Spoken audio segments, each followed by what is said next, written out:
Hello नमस्कार साथियों, स्वागत है एक और वीडियो में आपके अपने चैनल एसएससी लुक इट पर। दोस्तों आज है 20 अगस्त और 20 अगस्त के होने वाले सभी करंट अफेयर्स को करने वाले हैं हम। लास्ट में स्टैटिक जीके का भी पार्ट करने वाले हैं। तो चलिए शुरू करते हैं आज के पहले प्रश्न से। पहला प्रश्न है, निपुण भारत अभियान का संबंध किससे है? तो इसका उत्तर होगा शिक्षा से संबंधित है। निपुण भारत अभियान किससे संबंधित है? शिक्षा से।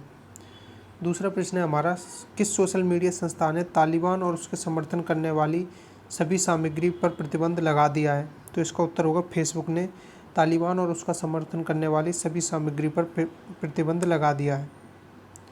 अगला प्रश्न है, किस राज्य सरकार ने अगले 10 वर्षों तक भारतीय हॉकी टीम को संरक्षण देने की घोषणा की है? तो इसका उत्तर होगा उड़ीसा राज्य ने अगले 10 वर्षों तक भारतीय हॉकी टीम को संरक्षण देने की घोषणा की है। उड़ीसा के मुख्यमंत्री कौन है? नवीन पटनायक हैं। उड़ीसा के मुख्यमंत्री नवीन पटनायक हैं। अगला प्रश्न है, प्रधानमंत्री नरेंद्र मोदी ने 15 अगस्त 2021 को कितने लाख करोड़ रुपए की प्रधानमंत्री गति शक्ति पहल की घोषणा की है?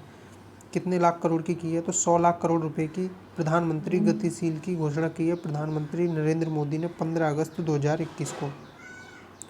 अगला प्रश्न है, भारतीय टीम को वर्ष 2012 में अपनी कप्तानी में अंडर 19 वर्ल्ड कप जिताने वाले किस क्रिकेटर ने 28 वर्ष की उम्र में क्रिकेट से संन्यास ले लिया है? तो उन्मुक्त चंद इसका आंसर होगा। 2012 में अंडर 19 कप्तानी में अंडर 19 वर्ल्ड कप जिताने वाले उन्मुक्त चंद ने क्रिकेट से संन्यास ले लिया है। अगला प्रश्न, संयुक्त राष्ट्र में अफगानिस्तान के राजदूत और स्थायी प्रतिनिधि कौन है? तो इसका उत्तर होगा गुलाम एम इसहाक जई संयुक्त राष्ट्र संघ में अफगानिस्तान के स्थायी प्रतिनिधि और राजदूत हैं गुलाम एम इसहाक जई। अगला प्रश्न, 14 अगस्त 2021 को किसे शांति काल का सर्वोच्च वीरता पुरस्कार अशोक चक्र प्रदान किया गया है? तो इसका उत्तर होगा बाबू राम को। 2021 का 14 अगस्त 2021 को शांति का वीरता पुरस्कार के रूप में अशोक चक्र प्रदान किया गया। किसे? बाबू राम को। अगला प्रश्न, कांग्रेसनल गोल्ड मेडल किस देश का सर्वोच्च नागरिक सम्मान है? तो इसका उत्तर होगा अमेरिका। अमेरिका का सर्वोच्च नागरिक सम्मान कौन सा है? Congressional gold medal. अगला प्रश्न है, भारत की तरफ से किसने 5वीं ब्रिक्स के 2 मंत्रियों की बैठक की अध्यक्षता की है? तो इसका उत्तर होगा पीयूष गोयल ने भारत की तरफ से 5वीं ब्रिक्स उद्योग मंत्रियों की बैठक की अध्यक्षता की है। ब्रिक्स 5 देशों का समूह है और इससे पहले ये ब्रिक के नाम से BRIC के नाम से जाना जाता था, लेकिन 2010 में दक्षिण अफ्रीका के शामिल होने पर ब्रिक्स का नाम में बदल गया है। ये क्या नाम से जाना जाता है अभी? ब्रिक्स। अगला प्रश्न है, किस अभिनेत्री को जियो मामी फिल्म महोत्सव का अध्यक्ष नियुक्त किया गया है? किसका? जियो मामी का। तो इसका उत्तर होगा प्रियंका चोपड़ा को जियो मामी फिल्म महोत्सव का अध्यक्ष नियुक्त किया गया है। दीपिका पादुकोण के हटने के लगभग 4 महीने बाद प्रियंका चोपड़ा जोनास को जियो मामी फिल्म महोत्सव के अध्यक्ष के रूप में घोषित किया गया है। अगला प्रश्न है, भारतीय सेना ने 400 किलोमीटर जज्बा ए तिरंगा रिले मैराथन का आयोजन कहाँ किया है? तो इसका उत्तर होगा जम्मू कश्मीर में भारतीय सेना ने 400 किलोमीटर जज्बा ए तिरंगा रिले मैराथन का आयोजन किया है। इस रिले मैराथन का आयोजन नियंत्रण रेखा यानी LOC पर भारतीय तिरंगे को लेकर 300 से अधिक सैनिकों ने इसमें भाग लिया है। अगला प्रश्न है, UNWGIC शिखर सम्मेलन 2022 का आयोजन कौन सा देश करेगा? तो इसका उत्तर होगा भारत UNWGIC शिखर सम्मेलन 2022 का आयोजन करेगा। UNWGIC का फुल फॉर्म है united nation world geospatial information congress. UNWGIC का पूरा नाम है united nation world geospatial information congress. अगला प्रश्न है, सुप्रीम कोर्ट के फैसले के बाद अब राष्ट्रीय रक्षा अकादमी NDA की परीक्षा में महिला उम्मीदवार भी शामिल हो सकेंगी। NDA की मुख्यालय कहाँ पर स्थित है? तो यह महाराष्ट्र के एक शहर खड़गवासला में स्थित है। सुप्रीम कोर्ट के फैसले के बाद अब राष्ट्रीय रक्षा अकादमी यानी NDA की परीक्षा में महिला उम्मीदवार भी शामिल होंगी। अगला प्रश्न है, केरल में एडवेंचर टूरिज्म के ब्रांड एम्बेसडर कौन बने हैं? तो इसका उत्तर होगा PR श्रीजेश केरल में एडवेंचर टूरिज्म के ब्रांड एम्बेसडर बने हैं। ओलंपियन PR श्रीजेश को केरल में एडवेंचर टूरिज्म का ब्रांड एम्बेसडर बनाया गया है। अगला प्रश्न है, एम्बे इंडिया ने किसे अपना नया ब्रांड एम्बेसडर बनाया है? तो इसका उत्तर होगा मीराबाई चानू ने एम्बे इंडिया ने मीराबाई चानू को अपना नया ब्रांड एम्बेसडर बनाया। सीधे उपभोक्ताओं को सामान बेचने वाली कंपनी एम्बे इंडिया ने ओलंपिक रजत पदक विजेता मीराबाई चानू को एम्बे और अपनी न्यूट्रीलाइट उत्पादों की श्रृंखला के लिए ब्रांड एम्बेसडर बनाया है। मीराबाई चानू ने टोक्यो ओलंपिक में रजत पदक जीता था। अगला प्रश्न है, प्रधानमंत्री नरेंद्र मोदी ने गांव के बच्चों को प्ले स्कूल की सुविधा उपलब्ध कराने के लिए किस कार्यक्रम की शुरुआत की है? तो इसका उत्तर होगा विद्या प्रवेश कार्यक्रम। यह कार्यक्रम प्ले स्कूल की सुविधा पहले शहरों तक ही सीमित थी, लेकिन नरेंद्र मोदी ने एक नया प्रोग्राम लॉन्च किया, विद्या प्रवेश प्रोग्राम। उसके द्वारा गांव के बच्चों को भी प्ले स्कूल की सुविधा उपलब्ध कराई जाएगी। अगला प्रश्न, एंटी टेररिस्ट स्क्वाड यानी ATS प्रशिक्षण केंद्र किस राज्य में स्थापित किया जाएगा? तो इसका उत्तर होगा उत्तर प्रदेश राज्य में ATS की स्थापना की जाएगी। उत्तर प्रदेश सरकार ने सहारनपुर के देवबंद में आतंकवाद निरोधी दस्ते कमांडो के लिए एक प्रशिक्षण केंद्र स्थापना करने की घोषणा की है, एंटी टेररिस्ट स्क्वाड यानी ATS। अगला प्रश्न होगा, अमेरिका का पहला मुसलमान धार्मिक स्वतंत्रता राजदूत किसे नियुक्त किया गया है? तो इसका उत्तर होगा राशिद हुसैन को अमेरिका का पहला धार्मिक स्वतंत्रता राजदूत नियुक्त किया गया है।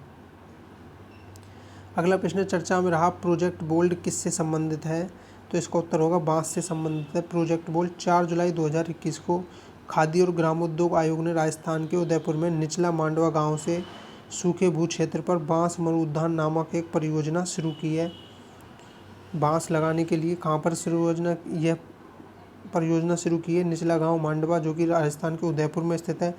4 जुलाई 2021 से इस योजना का शुभारंभ किया गया है, जो कि प्रोजेक्ट बोल्ड का नाम दिया गया है। अगला प्रश्न है, अक्सर चर्चा में रहने वाली पंचमुली झील किस राज्य में स्थित है? तो इसका उत्तर होगा गुजरात राज्य में पंचमुली झील है। गुजरात के नर्मदा जिले में स्टैच्यू ऑफ यूनिटी के पास पंचमुली झील से 194 मगरमच्छों को स्थानांतरित किया गया है। कहाँ से? पंचमुली झील से, जो कि स्टैच्यू ऑफ यूनिटी के पास में स्थित है। यह झील केवड़िया में सरदार वल्लभ भाई पटेल की 182 मीटर ऊंची प्रतिमा के पास स्थित है। प्रतिमा कितने ऊंची है? 182 मीटर ऊंची प्रतिमा है। किसकी? सरदार वल्लभ भाई पटेल की। अगला प्रश्न, चर्चा में रहा दरबार मूव किस प्रथा या किस राज्य या संघ शासित प्रदेश से संबंधित है? तो यह जम्मू कश्मीर से संबंधित है। इसका क्या होता है मूव प्रथा? मूव दरबार मूव हर 6 महीने में जम्मू कश्मीर की राजधानी बदल जाती रही है। गर्मी में श्रीनगर और सर्दी में जम्मू कश्मीर, यानी ये भी अब बात याद रखने योग्य, गर्मी में श्रीनगर और सर्दी में कौन सी होती है? जम्मू। राजधानी अदला बदली दरबार मूव कहलाती है। राजधानी की यही अदला बदली क्या कहलाती है? दरबार मूव। अगला पार्ट है हमारा स्टैटिक जीके का, जो नंबर 7 है और बहुत ही महत्वपूर्ण प्रश्न है, सभी देखते हैं। दक्षिण भारत की नदियाँ प्रमुख रूप से कौन सा अफवाह तंत्र रखती हैं? तो यह दक्षिण भारत की नदियाँ वृक्षनुमा अफवाह तंत्र रखती हैं। इसका उत्तर होगा वृक्षनुमा। अगला है, पंजाब में सिख राज्य के संस्थापक कौन थे? रणजीत सिंह। इसका उत्तर होगा रणजीत सिंह पंजाब में सिख राज्य के संस्थापक थे। अगला है, चित्रकूट जलप्रपात कहाँ स्थित है? तो इसका उत्तर होगा बस्तर छत्तीसगढ़ में इंद्रावती नदी पर चित्रकूट जलप्रपात स्थित है। कहाँ पर है? छत्तीसगढ़ के एक शहर बस्तर में स्थित है यह, और यह इंद्रावती नदी पर है, बस्तर जिले में। लोहे के ऊपर जिंक की परत चढ़ाने को क्या कहते हैं? तो गैल्वेनाइजेशन कहा जाता है। उत्तर इसका होगा लोहे के ऊपर जिंक की परत चढ़ाने को गैल्वेनाइजेशन कहा जाता है। अगला प्रश्न है, national museum of natural history Bharat में कहाँ स्थित है? तो इसका उत्तर होगा नई दिल्ली में national museum of natural history स्थित है। अगला प्रश्न है, बिजली के बल्ब का फिलामेंट यानी तंतु किस तत्व से बना होता है? तो इसका उत्तर होगा टंगस्टन से बिजली के बल्ब का फिलामेंट यानी तंतु बना होता है। अगला प्रश्न, भारत में जनसंख्या वृद्धि के इतिहास में कौन सा वर्ष महाविभाजन का वर्ष कहलाता है? तो इसका उत्तर होगा 1921 में जनसंख्या महाविभाजन का वर्ष कहलाता है, क्योंकि इस टाइम पे जनसंख्या में कमी को देखा गया था। अगला प्रश्न, किस क्षेत्र के चारागाह को वेल्ड कहा जाता है? तो इसका उत्तर होगा दक्षिण अफ्रीका। दक्षिण अफ्रीका के चारागाह को, घास के मैदान को वेल्ड कहा जाता है, जो कहाँ स्थित है? दक्षिण अफ्रीका में। अगला प्रश्न है, अमृता शेरगिल किस रूप में प्रसिद्ध है? तो अमृता शेरगिल का संबंध चित्रकारी से है, तो अमृता शेरगिल की प्रसिद्धि चित्रकार से संबंधित है। अगला प्रश्न, उत्तरी अमेरिका के शीतोष्ण घास स्थल को क्या कहते हैं? तो इसका उत्तर होगा प्रेरी के नाम से जाना जाता है उत्तरी अमेरिका के शीतोष्ण घास के स्थल को।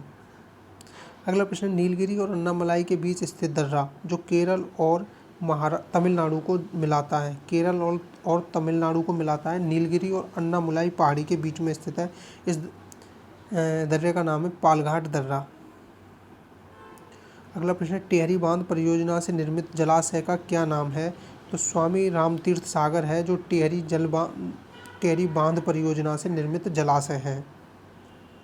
अगला प्रश्न, दक्षिण भारत की सबसे ऊंची चोटी कौन सी है? तो अन्नामुलाई दक्षिण भारत की सबसे ऊंची चोटी है और इसकी ऊंचाई है 2696 मीटर। यह अन्नामुलाई पहाड़ी पर स्थित है। अगला प्रश्न है, भारत का एकमात्र सक्रिय ज्वालामुखी बैरन द्वीप कहाँ स्थित है? तो इसका उत्तर होगा अंडमान निकोबार द्वीप में बैरन द्वीप स्थित है। भारत का एकमात्र सक्रिय ज्वालामुखी है। अगला प्रश्न है, किन दो पर्वतों के मध्य कश्मीर घाटी अवस्थित है? तो बृहद हिमालय और पीर पंजाल के मध्य कश्मीर घाटी अवस्थित है। इसका उत्तर होगा बृहद हिमालय और पीर पंजाल के मध्य कश्मीर घाटी अवस्थित है।